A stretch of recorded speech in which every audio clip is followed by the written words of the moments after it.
Hello అందరికీ welcome back to our channel DVSS Telugu follow your tradition. Today's recipes Sankranti special పొంగడాల్ని చేస్తున్నాను. చాలామంది సంక్రాంతి రోజున ఈ పొంగడాల్ని దేవుళ్ళకి అలానే పెద్దలకి ప్రసాదంగా పెడతారు. సో దీనికి బెల్లం పాకంతో పని లేకుండా అలానే తడి బియ్య పిండితో పని లేకుండా ఈజీగా క్విక్గా ఎలా చేసుకోవాలన్నది చూపిస్తున్నాను. ప్రాసెస్లోకి వెళ్ళిపోదాం.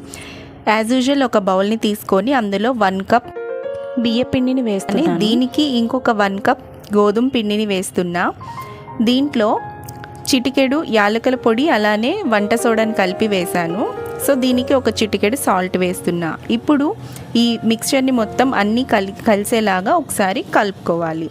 ఇలా కలుపుకున్న ఈ పిండిని మనం పక్కన పెట్టేసుకుందాం. ఇప్పుడు స్టవ్ మీద ఒక పాన్ పెట్టుకొని 1 కప్ బెల్లాన్ని వేస్తున్నా, అలానే 1 కప్ వాటర్ని వేస్తున్నాను. నేను ఏ కప్తో చెప్తున్నానో అదే కప్తో అన్ని క్వాంటిటీస్ తీసుకోండి.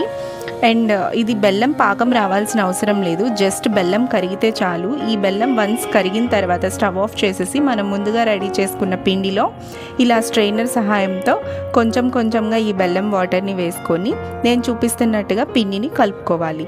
ఇలా కలుపుకుంటున్నప్పుడు మనం మళ్ళీ 1 కప్, మీరు ఏ కప్తో తీసుకుంటారో అదే కప్తో మళ్ళీ ఇంకొక 1 కప్ వాటర్ని వేసుకోండి.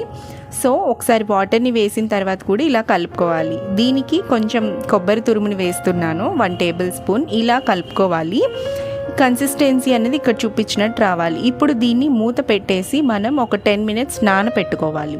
సో పక్కన పెట్టేసుకుందాం. 10 నిమిషాల తర్వాత నేను మీకు మూత తీసి చూపిస్తున్నాను.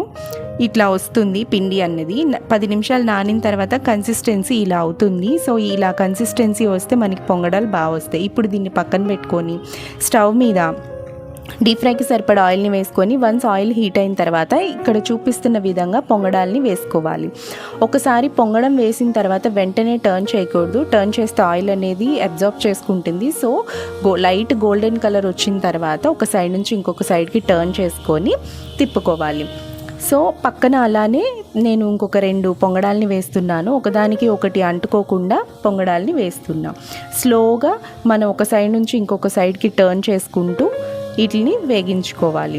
లో టు మీడియం ఫ్లేమ్లో వేగించుకోవటం వల్ల ఈ పొంగడాలు అనేవి లోపల కూడా బాగా కుక్ అవుతుంది.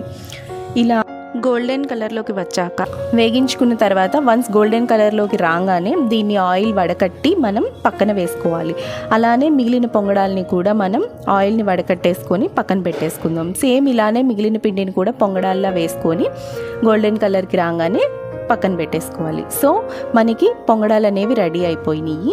చాలా ఈజీగా క్విక్గా చేసుకోవచ్చు. పండగ రోజున ఇలా చేసుకుంటే ఇంకా క్విక్గా అయిపోతుంది. మీరు ఒకసారి అబ్జర్వ్ చేస్తే ఇక్కడ ఆయిల్ అనేది కూడా ఎక్కువ పీల్చలేదు అండ్ చాలా టేస్టీగా యమ్మీగా ఉంటుంది. తప్పకుండా ట్రై చేసి చూడండి. మీకు కనుక ఈ వీడియో నచ్చితే లైక్ చేయండి, షేర్ చేయండి, అలానే మన ఛానల్ని సబ్స్క్రైబ్ చేయండి అండ్ బెల్ ఐకాన్ని క్లిక్ చేస్తే నేను వీడియో పెట్టగానే మీ వరకు నోటిఫికేషన్ వస్తుంది. Thank you for watching.